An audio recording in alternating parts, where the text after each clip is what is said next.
Alhamdulillah, kita lanjutkan pengajian kitab Bulughul Maram dan kita masih pembahasan dalam kitab salat. Kita sudah sampai pada bab salat sunnah, yaitu sekarang masuk bab salat duha. Tentang salat duha ini diperselisihkan oleh para ulama hukumnya. Sampai Ibnu Qayyim menyebutkan ada 6 pendapat. Dari 6 pendapat ini yang paling kuat adalah bahwasanya sholat duha hukumnya sunnah, bisa dilakukan setiap hari. Pendapat yang lain mengatakan sunnah tetapi hanya di rumah, sehingga kalau kita sedang pergi misalnya tidak di rumah, ya nggak usah sholat duha. Pendapat yang lain mengatakan sunnah tetapi kadang-kadang saja, jangan setiap hari. Ibnu Abbas sholat duha setiap 10 hari 1 kali. Ini pendapat yang lain. Ada juga yang berpendapat tidak disunnahkan sama sekali. Ada juga yang berpendapat tidak disyariatkan kecuali kalau ada sebab. Kalau nggak ada sebab, nggak sholat duha. Contoh sebabnya apa? Nabi pulang dari safar. Nah, pulang dari safar, sebelum masuk rumah beliau mampir di masjid sholat duha. Atau sebab yang lain misalnya perang kemudian menang, maka sholat duha sebagaimana dilakukan Nabi ketika Fathu Makkah. Ada juga yang pendapat yang mengatakan bid'ah sholat duha. Nah, dari 6 pendapat ini yang paling kuat adalah sholat duha hukumnya sunnah, bisa dilakukan setiap hari dimanapun juga. Boleh di masjid, boleh di rumah, boleh di luar rumah, bebas. Nah, sekarang kita lihat bagaimana hadis-hadis bicara tentang sholat duha. Hadis 387. Wa an Aisyah radhiyallahu anha qalat, kana adalah kebiasaan Rasulullah sallallahu alaihi wasallam yusalli duha, melakukan salat duha 4 rakaat, wa yazidu, dan beliau menambahkan masya Allah, apa yang Allah kehendaki. Hadis diriwayatkan oleh Imam Muslim. Hadis ini menunjukkan bahwasanya sholat duha paling bagus dilakukan 4 rakaat. Minimal sholat duha diperselisihkan oleh para ulama. Ada yang berpendapat 4 rakaat berdasarkan hadis ini, tetapi pendapat yang lebih kuat minimal sholat duha 2 rakaat. Sebagaimana dalam hadis yang lain yang diriwayatkan juga oleh Imam Muslim, bahwasanya Rasul sallallahu alaihi wasallam menyebutkan rakaata ad-duha, 2 rakaat dilakukan pada waktu duha. Rasul sallallahu alaihi wasallam bersabda, Ibnu Adam sittuna wa 300 mifsal atau mafsil. Manusia memiliki 360 persendian. Ala kulli wahidin minha fi kulli yaumin shadaqah. Masing-masing persendian harus bersedekah. Karena persendian ini nikmat Allah, maka syukurnya adalah sedekah. Nah, sedekah tidak harus dengan uang, ya. Al kalimatut thayyibatu, kalimat yang baik itu adalah sedekah. Intinya semua jenis kebaikan adalah sedekah. Nah, dalam riwayat Imam Muslim itu Rasulullah di akhir hadis mengatakan wa yujzi'u min dzalika, dan mencukupi dari sedekah 360 kali tadi rak'atani, 2 rakaat saja, yarka'uhuma min ad-duha, yang dia lakukan pada waktu duha. Hadis diriwayatkan oleh Imam Muslim. Nah, maka hadis ini menunjukkan salat duha minimalnya 2 rakaat. Dan hadis ini sekaligus menunjukkan salat duha itu bisa dilakukan setiap hari. Karena di awal hadis Nabi mengatakan apa? Beliau mengatakan ala kulli wahidin minha fi kulli yaumin shadaqah. Masing-masing persendiannya harus sedekah setiap hari. Nah, maka salat duhanya bisa dilakukan apa? Setiap hari, karena itu sebagai pengganti dari sedekah 360 kali tadi. Maka pendapat Aisyah yang paling kuat dalam bab salat duha ini, yaitu salat duha bisa dilakukan setiap hari. Kemudian faedah berikutnya dari hadis ini, wa yazidu masya Allah. Nabi kadang-kadang menambahkan lebih dari 4 rakaat. Ini menunjukkan bahwasanya salat duha tidak ada batas maksimalnya. Karena disebutkan masya Allah, ditambah berapa rakaat terserah Allah. Artinya kalau longgar waktunya ya bisa 6 rakaat, lebih longgar lagi 8 rakaat, atau 100 rakaat, atau 300 rakaat, bebas. Dalam hadis yang lain saya temukan bahwa Nabi Shallallahu Alaihi Wasallam melakukan sholat duha 6 rakaat, 6 rakaat. Karena adalah kebiasaan Nabi yusolli duha, sholat duha 6 rakaat, 6 rakaat. Hadis riwayat Tirmidzi di dalam kitab Syama'il, bukan dalam kitab Sunan. Tapi hadis ini juga derajatnya sahih. Nah, karena itu siapa yang cinta Nabi silahkan sholat duha 4 rakaat, kadang-kadang sholat duha 2 rakaat, kadang-kadang sholat duha 6 rakaat, kadang-kadang, supaya semua sunnah Nabi ini kena semua. Karena bentuk cinta kita kepada Nabi itu adalah dibuktikan dengan melakukan sunnah-sunnah beliau. Allah mengatakan dalam Al-Quran, Qul in kuntum tuhibbunallaha fattabi'uni. Kita disuruh untuk ikut Nabi Sallallahu Alaihi Wasallam. Surat Ali Imran ayat 31. Katakanlah, apabila kalian itu cinta Allah, maka ikuti saya, ikuti Nabi. Kalau kita ikuti Nabi, yuhibbukumullah wa yaghfir lakum dzunubakum. Kita akan dapat 2 manfaat. Allah cintai kalian dan Allah ampuni dosa kalian. Jadi supaya kita menjadi Habibullah, kekasih Allah, gampang caranya. Caranya adalah ikuti Nabi. Nah, maka kita salat duha 2 rakaat. Dalam hati niatan mengikuti Nabi. Karena Nabi pernah mengatakan 2 rakaat salat duha. Kita salat duha 4 rakaat mengikuti Nabi. Karena Aisyah katakan Nabi salat duha 4 rakaat. Kita salat duha 6 rakaat. Juga niatannya mengikuti Nabi. InsyaAllah kita akan jadi Habibullah, kekasih Allah Subhanahu wa ta'ala. 388. Walahu, dan riwayat Imam Muslim anha dari Aisyah juga, annaha, bahwasanya dia su'ilat, ditanya, hal kana Rasulullah sallallahu alaihi wasallam, apakah kebiasaan Nabi yusalli duha, salat duha? Qalat, Aisyah mengatakan, la, enggak, illa, kecuali ayyaji'a, bahwasanya beliau datang min maghribihi, dari safarnya. Hadis ini tampak bertentangan dengan hadis sebelumnya. Karena hadis sebelumnya mengatakan Nabi biasa salat duha 4 rakaat. Hadis ini mengatakan Nabi enggak pernah salat duha kecuali kalau pulang dari safar. Nah, maka karena bertentangan tetapi sama-sama sahih, bisa kita kompromikan. Bagaimana caranya? Yaitu kita katakan Nabi biasa salat duha ketika pulang dari safar. Jadi kalau sehari-hari biasanya beliau tidak salat duha, tetapi ketika pulang dari safar, dan beliau sering safar, baik untuk perang maupun yang lainnya, maka beliau salat duha.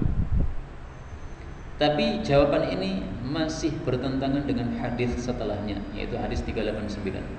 Walahu anha, dan diriwayatkan oleh Imam Muslim dari Aisyah, ma ra'aitu, aku tidak pernah melihat Rasulullah sallallahu alaihi wasallam yusalli subhatat duha, melakukan salat sunnah duha, qattu, sama sekali. Wa inni, dan sesungguhnya aku, la usabbihuha, sungguh aku melakukannya. Nah, di sini ada kata-kata qattu, sama sekali. Berarti total tidak pernah salat duha. Ini hadisnya juga sahih, riwayat Imam Muslim. Nah, maka karena sahih harus dikompromikan lagi. Maka kita katakan maksudnya, aku tidak pernah melihat Nabi salat duha sama sekali secara kontinu. Tetapi kalau tidak kontinu, saya lihat Nabi salat duha, yaitu ketika pulang dari safar. Nah, maka kesimpulannya 3 hadis ini semuanya bisa dikompromikan. Kalau kita tidak mau mengkompromikan hadis, kita mau ambil yang paling sahih, maka pilihlah yang diriwayatkan oleh Bukhari Muslim. Kalau ini tadi kan riwayat Muslim yang pertama nih. Ini juga riwayat Muslim, ini juga riwayat Muslim. Nah, yang ada yang lebih sahih, yaitu yang diriwayatkan oleh Bukhari Muslim. Dalam hadis-hadis sahih Bukhari Muslim disebutkan bahwasanya salat duha adalah sesuatu yang disunahkan. Nah, sehingga tidak usah bingung untuk menghadapi hadis-hadis seperti ini. Saya pilih yang paling sahih. Apa itu hadisnya? Yaitu salat duha disunahkan. Udah selesai. Maka 6 pendapat yang tadi saya sebutkan di awal jangan membuat kita bingung, tetapi membuat cakrawala ilmu kita jadi lebih luas. Yaitu bahwasanya para ulama berselisih pendapat Itu sebabnya karena ada hadis-hadis yang berbeda-beda seperti ini. Sehingga satu ulama lebih cenderung kepada hadis A, maka dia pendapatnya A. Ulama yang lain lebih cenderung pada hadis B, maka pendapatnya B, dan seterusnya. Sehingga kita bisa mentolerir pendapat orang-orang lain yang berseberangan dengan kita. Yang penting punya dalil, silahkan. Nah, maka umat Islam ini kalau semuanya ngaji Quran, hadis, insya Allah mereka tidak akan kaku di dalam berpikir. Mereka pasti akan bisa melonggarkan orang-orang lain yang berbeda pendapat selama punya dalil. Sekarang ini kalau ada orang yang kaku di dalam menghadapi pendapat orang lain, itu biasanya karena sedikitnya ilmu atau karena bodohnya.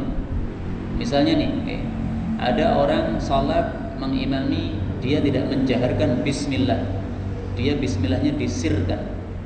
Nah ini kalau diingkari pada zaman sekarang ini berarti karena sedikitnya ilmu. Karena hadis sahih sangat banyak bahwasanya Nabi, Abu Bakar, Umar, Uthman semuanya tidak menjaharkan bismillah. Maka menjaharkan bismillah atau mensirkan bismillah semuanya ada hadisnya yang sahih, sudah kita pelajari pada pertemuan-pertemuan yang lalu ya. Nah, maka kalau kita mengingkari itu karena sedikitnya ilmu kita atau karena kebodohan kita. Maka faedahnya jangan lupa. La inkara fi masailil khilaf. Tidak boleh mengingkari dalam masalah-masalah khilafiyah. Dia kunut subuh, biarin aja. Dia mazhabnya Syafi'i. Dia kunut witir sebelum rukuk, biarin aja. Dia mengikuti Ibnu Mas'ud. Ada yang kunut witirnya setelah rukuk, ya biarin aja. Dia ikuti Ali bin Abi Thalib. Semuanya ada pendapatnya, ada dalilnya, ada alasannya. Kita lanjutkan hadis 390. Hadis ini bicara tentang waktu salat duha yang paling utama. Kapan itu? An Zaid bin Arqam anna Rasulullah sallallahu alaihi wasallam qala, salatul awwabin, salatnya orang-orang yang selalu kembali kepada Allah adalah hina, ketika tarmadu, kepanasan, al-fisalu, anak-anak unta. Hadis diriwayatkan oleh At-Tirmidzi. Sebelum kita bahas hadis ini, saya ralat dulu perkataan Ibnu Hajar. Di sini beliau mengatakan rawahu Tirmidzi. Ini salah. Maka di sini kata-kata Tirmidzi saya kasih tanda kurung. Ini yang benar adalah rawahu Muslim. Cara mengetahuinya gimana? Gampang. Ini kata-kata tarmadu, hina tarmadu. Kita cari dalam Maktabah Syamilah. Di sini ada Kutubus Sittah. Kutubus Sittah itu termasuk Sahih Muslim, termasuk Tirmidzi dan yang lain-lain. Nah, kemudian kita cari dengan kata kunci tadi. Nah, ternyata kita temukan yang meriwayatkan hanya Imam Muslim. Salatul awwabina hina tarmadul fisal. Demikian juga Imam Suyuti ketika menulis hadis ini di dalam kitabnya Jami'us Shaghir, Salatul awwabin hina tarmadul fisal. Beliau di sini mengatakan yang meriwayatkan adalah satu Imam Ahmad, dua Imam Muslim. Tirmidzi enggak ada. Nah, maka kata-kata riwayat Tirmidzi itu jelas salah. Rawahu Tirmidzi ini salah. Nah, maka yang punya kitab silahkan diubah sendiri, diganti sendiri. Kalau belum ada ralat dari pentahqiqnya. Tapi jangan diubah, maksudnya jangan kalau kita mencetak Bulughul Maram jangan diubah diganti rawahu Muslim. Itu berarti enggak jujur. Karena kita mencetak kitabnya orang lain itu harus sesuai apa yang ditulis oleh orang itu. Salahnya pun kita tulis. Tetapi kalau kita mau meralat, kasih footnote di bawahnya. Ini mestinya adalah rawahu Muslim. Kalau antum pengen mengubah rawahu Tirmidzi menjadi rawahu Muslim, kemudian dicetak, maka jangan dikasih judul kitab Bulughul Maram, tapi kasih judul misalnya Tadhhib Bulughil Maram. Merapikan kitab Bulughul Maram, atau Tartib Bulughul Maram, menertibkan kitab Bulughul Maram. Nah, maka itu bukan kitab Bulughul Maram, tapi kitab Tartib Bulughul Maram. Boleh seperti itu.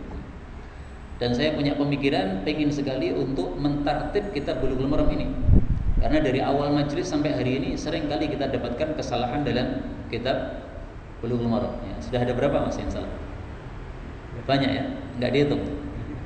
Nah, kalau saya mestinya kalau bawa kitab itu dikasih tanda salah, kemudian di halaman awal tuh dikasih tanda kesalahan dalam Bulughul Maram. Nah, tulis saja nomornya berapa, Sehingga nanti kita bisa merujuk lagi kalau mau melihat kesalahannya ada berapa, nah dilihat apa ditulis sudah di halaman pertama dari kitab Bulughul Maram. Ya mudah-mudahan nanti suatu saat saya bisa melakukan ini, yaitu mentartib atau menertibkan kitab Bulughul Maram yang bagian salah-salah kita perbaiki. Baik, adapun makna hadis ini, salatnya orang-orang yang selalu kembali kepada Allah adalah ketika anak unta kepanasan. Ini menunjukkan bahwa salat duha yang paling utama itu adalah ketika matahari sudah mulai panas sekali. Jadi bukan di awal waktu. Salat duha jam 6 boleh, tetapi itu masih di awal waktu. Itu matahari belum begitu panas. Tunggu sampai matahari panas. Nah, ketika sangat panas, itulah salat duha yang paling afdal. Saya dulu ketika masih santri tanya kepada guru, ini kira-kira kalau pakai jam berapa? Beliau katakan ya 9:30. Dan itu pas dengan kondisi kita di pesantren. Kita masuk kelas jam 8, 9:30 istirahat sampai jam 10. Nah, pas untuk salat duha. Maka salat duha itu sebaiknya bukan di awal waktu. Kalau kita salat duhanya di awal waktu, maka sebaiknya nanti pas tengah waktu salat duha lagi supaya salat duha kita lebih afdal. Dalam hadis riwayat Imam Muslim, di sini disebutkan lebih lengkap ceritanya, yaitu bahwasanya Zaid bin Arqam, perawi hadis, ra'a qauman, dia melihat suatu kaum yusalluna minad duha, salat duha tapi di awal waktu. Faqala, maka beliau berkomentar, ama ketahuilah, laqad alimu, sebenarnya mereka sudah tahu, anna salata, bahwasanya salat duha fi ghairi hadhihi sa'ah, pada selain waktu ini, yaitu di awal waktu, itu afdal, itu lebih utama. Kemudian beliau menyebutkan hadis ini, sabda Nabi, salatnya orang-orang awabin adalah ketika anak unta mulai kepanasan. Anak unta itu biasanya menderung di padang pasir. Nanti ketika sudah mulai panas, mereka akan pergi meninggalkan tempat karena kepanasan. Itu yang dimaksud hina tarmadu al-fisal. Nah, kurang lebih tadi sekitar jam 9:30 ke atas. Yang dimaksud al-awwabin, orang-orang yang selalu kembali kepada Allah, ini maksudnya adalah orang-orang yang selalu taat kepada Allah Subhanahu wa taala dengan melakukan kebaikan-kebaikan dan meninggalkan larangan-larangan. Jadi kita membaca Quran itu awwabin, ya, karena kembali kepada Allah dengan melakukan kebaikan. Kita salat sunnah itu awwabin, karena kembali kepada Allah melakukan kebaikan. Kita terjerumus dalam maksiat, kemudian ingat astagfirullah, ini maksiat nih, ya, akhirnya berhenti, kemudian meninggalkan, itu awwabin, ya, karena kembali lagi kepada Allah Subhanahu wa taala. Tentang salatul awwabin saya temukan dua hadis. Yang pertama ini hadis riwayat Imam Muslim sahih. Yang kedua lagi hadis yang dhaif. Nah, maka kita tampilkan juga hadis yang dhaif nih, ya, supaya kita tahu bahwasanya di sana ada salat awwabin yang hadisnya dhaif. Man shalla, barang siapa yang salat ma bainal maghrib wal isya, antara maghrib dengan isya, fa innaha salatul awwabin, maka itulah salat awwabin. Ini hadis diriwayatkan oleh Ibnu Nasr, dhaif. Kenapa? Karena mursal. Hadis mursal termasuk hadis yang dhaif, ya, karena sanadnya putus, yaitu seorang tabi'i meriwayatkan langsung dari Nabi, padahal tabi'i enggak pernah ketemu dengan Nabi. Ini sanadnya putus, mursal. Nah, ini hadis sahih kita tampilkan, hadis dhaif kita tampilkan supaya bisa membedakan. Karena seringkali kita itu hanya mempelajari yang baik-baik, yang buruk nggak tahu, sehingga ketika keburukan muncul kita nggak paham. Tapi kalau kita pelajari semuanya, yang baik dipelajari, yang buruk dipelajari, begitu keburukan muncul kita langsung bisa mengatakan itu salah, dalilnya itu salah. Nah, maka kadang-kadang kita tampilkan juga hadis palsu, hadis dhaif, supaya kita paham itu hadis dhaif. Termasuk hadis dhaif juga adalah hadis berikutnya 391, maka dikasih tanda garis bawah menunjukkan dhaif. Wa an Anas qala Rasulullah sallallahu alaihi wasallam, man sallat duha, barang siapa yang salat duha, 12 raka'atan, 12 rakaat, banallahu lahu, Allah membangun bagi dia qasran, satu istana, fil jannah, di dalam jannah. Hadis diriwayatkan oleh Tirmidzi wastaghrabah, dan dia mengatakan hadis ini gharib. Imam Tirmidzi kalau mengatakan hadis itu gharib saja, itu berarti maksudnya hadis itu dhaif. Tapi kalau dia mengatakan sahihun gharib, nah itu beda lagi. Tapi kalau komentarnya dia adalah hadis ini gharib, itu aja. Nah, itu maksudnya dhaif. Nah, makanya hadisnya termasuk hadis yang dhaif. Dan dalam bab ini ada beberapa hadis tetapi semuanya dhaif, tidak ada yang sahih. Salah satunya yang kita dapatkan di dalam kitab Musnad Bazzar. Mirip juga seperti ini tapi lebih lengkap. Kata kuncinya minal abidin. Diriwayatkan in shallaita duha rak'atain, kalau Anda salat duha hanya 2 rakaat, lam tuktab minal ghafilin, tidak tercatat termasuk orang-orang yang lalai. Wa in shallaita arba'an, kalau engkau salat duha 4 rakaat, kutibta minal abidin, engkau tercatat termasuk ahli ibadah. Wa in shallaita sittan, kalau engkau salat duha 6 rakaat, kufita, engkau akan dicukupi oleh Allah Subhanahu wa taala. Wa in shallaita thamaniyan, kalau engkau salat duha 8 rakaat, kutibta minal qanitin, engkau termasuk orang-orang yang kunut, orang-orang yang selalu tunduk kepada Allah Subhanahu wa taala. Wa in shallaita, dan apabila engkau salat 12 rakaatan, 12 rakaat, buniyalaka baitun fil jannah, dibangun bagimu satu rumah di dalam jannah. Nah, ini juga dhaif ya. Kedhaifannya kenapa? Diriwayatkan oleh Bazzar, di dalam sanadnya ada Husain bin Atha, didhaifkan oleh Al-Imam Abu Hatim. Nah, maka hadis ini pun juga dhaif. Jadi kesimpulannya, fadilah salat duha beberapa rakaat 2, 4, 6, 8, 12 itu tidak ada hadis yang sahih. Tapi seandainya kita amalkan boleh enggak? Boleh. Karena ini kan hadis fadilah amal. Dengan syarat tidak meyakini isinya. Jadi kalau kita salat duha 12 rakaat meyakini saya dengan salat duha 12 rakaat saya dapat istana di jannah. Nah, itu enggak benar. Kenapa? Karena hadisnya dhaif, tidak boleh diyakini. Tapi diamalkan boleh. Silahkan salat duha 12 rakaat, 20 rakaat, 100 rakaat boleh, sebagaimana hadis yang pertama yang kita baca tadi, wa yazidu masyaallah. Hadis berikutnya 392. Wa ana Aisyah radhiyallahu anha qalat, Aisyah berkata, dakhala an-nabiy, telah masuk Nabi sallallahu alaihi wasallam, baiti, ke rumahku.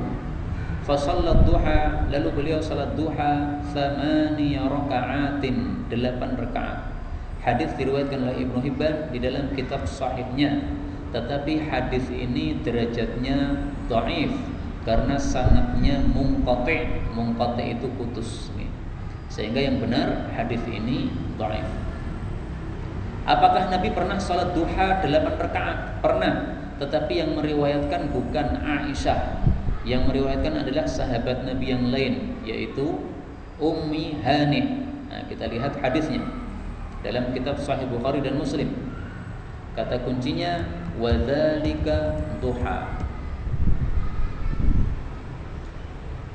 Diriwayatkan oleh Imam Bukhari dan Muslim bahwasanya Rasul sallallahu alaihi wasallam ketika sedang mandi pada amal Fath, pada tahun Fathu Makkah, beliau sedang yaghtasil mandi, wa Fatimatu ibnatuhu tasturu, Fatimah putrinya menutupi beliau. Jadi zaman dulu itu kalau mandi sederhana sekali, Pak. Ini rumah ya, pojok rumah disiapkan ember, kemudian anaknya menghemparkan kain, terus bapaknya mandi. Maka selama bapaknya mandi ya kainnya dipegang gitu. Atau satunya diikat, satunya dipegang. Nah, kemudian mandi. Selesai mandi baru kemudian kainnya diambil. Sederhana. Tidak harus ada kamar begitu. Fasallamtu alaihi, lalu saya pun salam kepada beliau. Faqala, maka Nabi mengatakan, man hadhihi, ini siapa nih? Faqultu, maka saya mengatakan, ana Ummu Hani bintu Abi Thalib. Saya Ummu Hani, putrinya Abi Thalib. Berarti ini sepupunya Nabi, karena Abi Thalib paman Nabi. Faqala, maka Nabi mengatakan, marhaban bi Ummi Hani, selamat datang Ummu Hani. Falamma faragha, tatkala sudah selesai min ghuslih, dari mandi, qama fa shalla 8 raka'atin. Beliau pun berdiri lalu salat 8 rakaat, salat duha. Taunya salat duha karena di akhir hadis disebutkan wadzalika duha, dan kejadian itu adalah pada waktu duha. Berarti ini salat duha. Jadi Nabi salat duha 4 rakaat, hadisnya sahih dari Aisyah. Nabi salat duha 6 rakaat, hadisnya sahih juga dalam kitab Syama'il tadi. Nabi salat duha 8 rakaat, hadisnya sahih juga, hadisnya Ummi Hani. Nah, maka bebas kita mau sholat duha berapapun, semua ada contohnya dari Nabi Shallallahu Alaihi Wasallam. Hanya untuk hadisnya Ummi Hani ini karena di awal hadis tadi kita baca amal fathah dilakukan pada tahun Fathu Makkah, maka di sini terjadi perselisihan pendapat para ulama. Ini sholatnya Nabi sholat apa nih? Ada yang mengatakan sholat duha, karena Ummu Hani mengatakan kejadiannya waktu duha. Ada juga yang mengatakan ini sholat fathah. Sholat fathah itu kalau kita perang menang, maka bersyukur kepada Allah, sholat 8 rakaat. Nah, maka sunnah ini tolong diingat-ingat. Kalau suatu saat kita melakukan terjadi perang, nah maka kalau menang ingat sunnah ini, 8 rakaat dilakukan pada waktu duha. Dan ini para umara yang memimpin perang, mereka sudah biasa melakukan sunnah ini, baik dari kalangan sahabat Nabi atau dari kalangan tabi'in. Kalau mereka perang di suatu tempat kemudian menang, syukurnya kepada Allah, salat 8 rakaat. Ya, ini dua pendapat semuanya benar ya. Karena kalau dikatakan salat fathah, ternyata kejadiannya pada Fathu Makkah. Disebut salat duha juga benar, karena kejadiannya waktu duha. Maka dua pendapat ini sama-sama benar. Yang satu mengambil kalimat awal hadis disebutkan amal fathah di tahun Fathu Makkah, sebagian mengambil kalimat di akhir hadis yaitu wadzalika duha, kejadiannya pada waktu duha. Dan ini memberikan pengetahuan kepada kita bahwa kadang-kadang pendapat ulama berbeda, itu sebabnya ternyata satu hadis, dalilnya sama, pendapatnya dua. Dan ini banyak sekali Pak. Ini bahkan kalau mau kita bukukan itu akan muncul satu buku, pendapat-pendapat ulama yang berbeda padahal dalilnya satu, itu bisa kita kumpulkan dalam satu buku. Contoh misalnya masalah adzan malam, as-salatu khairum minan naum, itu adzan malam atau adzan subuh itu. Nah, itu dalilnya sebenarnya satu. Disebutkan bahwasanya adzan tersebut as-salatu khairum minan naum fi adzanil fajril awal, pada adzan subuh yang pertama. Nah, adzan subuh yang pertama apa maksudnya? Ada yang mengatakan adzan subuh pertama yang sebelum masuk waktu, jam 3 atau jam setengah 4. Ada yang mengatakan adzan pertama itu maksudnya ya adzan subuhnya, karena adzan keduanya adalah qomatnya. Jadi satu hadis beda cara memahami, beda pendapat. Banyak lagi hadis-hadis yang semisal itu, satu hadis tapi kemudian dua cabang, dua pendapat. Tapi inilah bab tentang salat duha, dan sebenarnya ada satu hadis yang sangat penting untuk ditampilkan dalam bab ini. Menurut saya lebih penting daripada hadis 391 ini, karena hadis 391 ini kan dhaif. Ini semestinya enggak usah muncul, enggak apa-apa.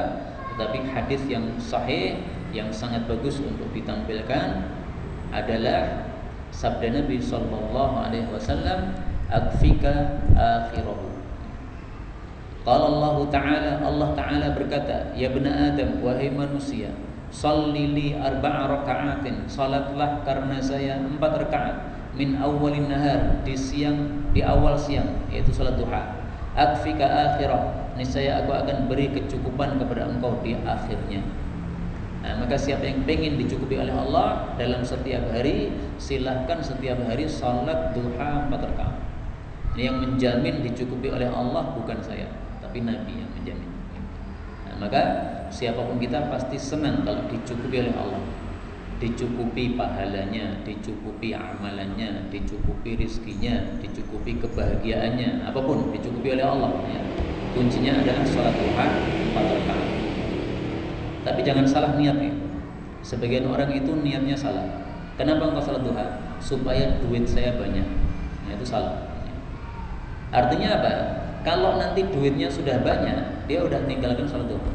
Sekarang udah dapat duit, bisnisnya udah lancar.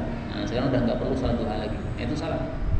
Semestinya amalan kita semuanya itu lillahi ta'ala. Maka di sini Rasul mengatakan, Allah berkata, "Sholli li", salatlah karena saya. Jadi bukan karena duit, bukan karena supaya dicukupi dengan duit, bukan ya. Itu hanyalah efek sampingnya saja. Selain kita mendapatkan pahala, juga mendapatkan kecukupan dari Allah Subhanahu wa taala. Ini hadis yang menurut saya lebih bagus untuk ditampilkan dalam Bulughul Maram daripada hadis 391. Tapi saya bisa memaklumi kenapa Al-Imam Ibnu Hajar pilih yang hadis ini padahal dhaif. Karena hadis ini jelas mengatakan salat duha, salat duha. Mana tadi? Man salat duha. Nah, ini jelas mengatakan salat duha. Sementara hadis yang saya pilihkan tadi tidak ada kejelasan salat duha, adanya min awwalin nahar, awal siang. Dan ini memang diperselisihkan oleh para ulama. Mayoritas ulama mengatakan salat 4 rakaat awal siang itu salat duha. Ibnu Taimiyah mengatakan salat 4 rakaat awal siang itu maksudnya salat subuh 2 rakaat sama salat sebelum subuh 2 rakaat, 4. Awal siang itu subuh. Ini menurut siapa? Ibnu Taimiyah rahimahullah taala. Nah, maka mungkin karena di sini ada perselisihan pendapat, maka Ibnu Hajar, Al-Imam Ibnu Hajar tidak menampilkannya dalam bab salat duha. Beliau pilih hadis yang jelas-jelas menunjukkan salat duha. Dan sebelum kita lanjutkan bab salat jamaah, mungkin ada pembahasan. Monggo, Pak. Apakah ada bacaan khusus setelah salat duha? Orang-orang biasanya mengatakan Allahumma inna hadza duhaka dan seterusnya itu. Ya Allah, sesungguhnya duha ini adalah duhamu. Itu saya tidak temukan dalil bacaan tersebut. Sehingga sebaiknya tidak usah pakai bacaan-bacaan yang khusus tapi tidak ada dalilnya. Karena kalau kita baca itu lama-lama nanti akan ada sebagian orang menganggap bahwa itu sunnah Nabi padahal tidak ada dalilnya. Lebih bagus antum melakukan apa yang diriwayatkan oleh Imam Bukhari dalam Adabul Mufrad.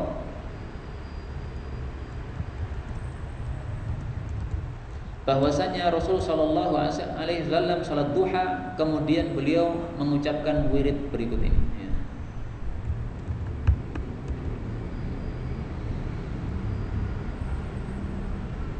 An Aisyah qalat, Aisyah berkata, shalla Rasulullah sallallahu alaihi wasallam ad-duha, Nabi salat duha. Tsumma qala, kemudian mengucapkan, Allahumma ighfirli wa tub alayya innaka antat tawwabur rahim. Nah, kalau ini jelas ada hadisnya, Pak, sahih. Nah, maka anehnya kadang-kadang manusia itu yang tidak ada dalilnya malah terkenal, tapi yang ada dalilnya malah tidak dilakukan. Aneh ya? Kadang-kadang hadis yang dhaif malah laku, tapi hadis yang sahih malah enggak laku. Contoh malam Jumat, orang-orang pada yasinan padahal hadisnya dhaif. Mereka tidak kahfian padahal hadisnya sahih.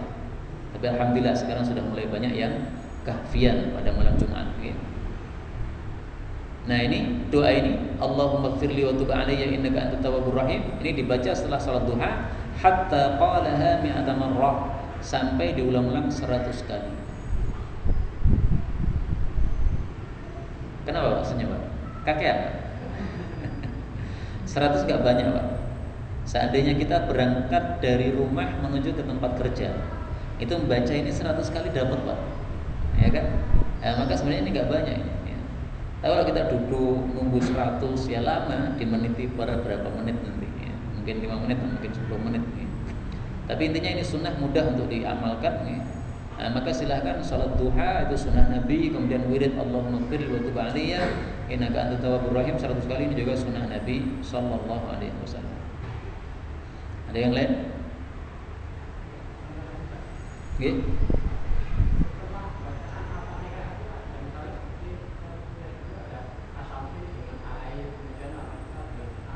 Apakah ada bacaan surat khusus di dalam salat duha? Saya belum temukan dalilnya. Adapun kalau orang menghasungkan surat Wad-Duha atau surat Wasyamsi, itu karena cocok dengan isinya. Salatnya apa? Salat duha. Sementara ada Wad-Duha pas, ya kan? Wasyamsi Wad-Duhaha pas. Nah, cuma dari sisi itu aja. Tapi dari sisi dalil saya belum temukan. Sehingga jangan mengkhususkan bacaan tertentu pada salat duha. Bacaannya bebas saja, terserah. Kalau ada hadis yang sahih mengkhususkan, nah silahkan dikhususkan, nggak apa-apa. Tapi selama nggak ada, maka jangan. Karena munculnya bid'ah itu seringkali ketika kita mengkhususkan sesuatu yang sebenarnya tidak khusus, maka itu jadi bid'ah. Misalnya nih, ziarah kubur khusus hari Jumat saja, selain hari Jumat nggak mau ziarah kubur, nah itu jadi bid'ah. Karena Nabi tidak pernah mengkhususkan ziarah kubur pada hari Jumat. Kalau kita khususkan hari Jumat karena itu hari libur kita, nggak apa-apa. Kenapa kamu hari Jumat? Ini karena hari libur saya. Selain itu saya nggak bisa. Nah, boleh seperti itu.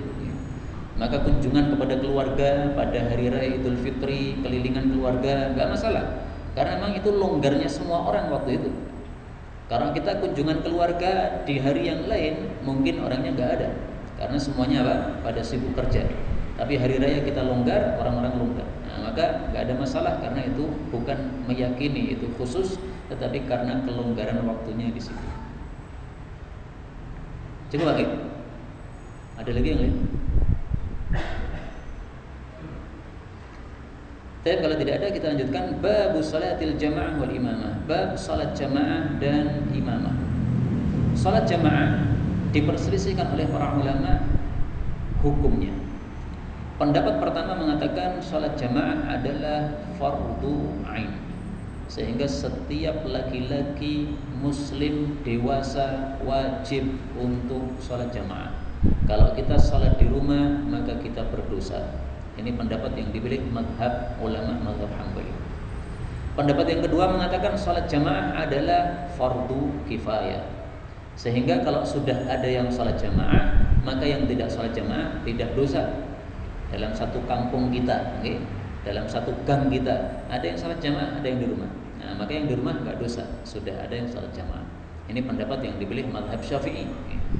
Pendapat yang lain mengatakan salat jamaah adalah syarat sah salat. Sehingga kalau kita salatnya di rumah, salatnya tidak sah. Ini pendapat yang lemah, pilihan Ibnu Hazm rahimahullahu taala. Nah, maka Ibnu Hazm pendapatnya paling keras di sini. Okay? Siapa laki-laki salatnya di rumah padahal salat 5 waktu, maka salatnya tidak sah. Enggak ada nilainya di hadapan Allah Subhanahu wa taala. Termasuk amilatun nasibah. Beramal lelah tapi enggak ada pahala.